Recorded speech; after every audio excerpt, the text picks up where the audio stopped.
Des enfants qui attendent en file indienne, dans le froid, sous la pluie, mais surtout le ventre vide. Des heures d'attente pour espérer, dans le meilleur des cas, bénéficier de 2 louches de soupe pour toute la famille. C'est le triste quotidien des enfants de Gaza. Quand les enfants du reste du monde vont à l'école, dorment au chaud et mangent à satiété, les enfants de Gaza, eux, ont peur et ont très faim.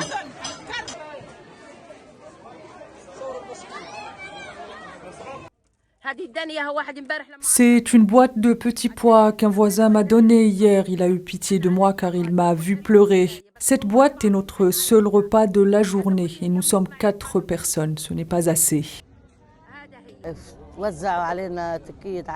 Notre dernier repas, c'était hier. Ils nous ont donné des lentilles vers 15 heures. Nous avons fait manger les enfants. Et là, il est presque 11 heures et ils n'ont pas encore mangé. Ils ont juste bu du thé. La situation est désastreuse. Je ne peux pas nourrir 14 personnes. Ils n'arrivent pas à assurer un repas par jour à leurs enfants. Une situation insoutenable pour ces parents qui se sentent impuissants. Les enfants sont frêles, ils souffrent de malnutrition, de vertige et sont gravement déshydratés, car pour avoir de l'eau potable à Gaza, il faut faire des kilomètres et attendre des heures.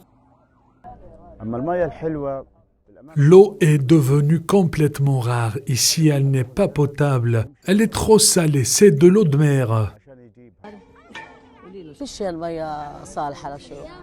Il n'y a pas d'eau potable. Ils l'apportent de loin. Les enfants font la queue pendant 2, 3, 4 heures. Et une fois qu'ils l'apportent, ils veulent tous la boire. Je suis allée à la frontière pour avoir ces quelques brindilles de bois de chauffage. C'est tout ce que j'ai pu avoir pour faire chauffer de l'eau pour mon bébé et le calmer.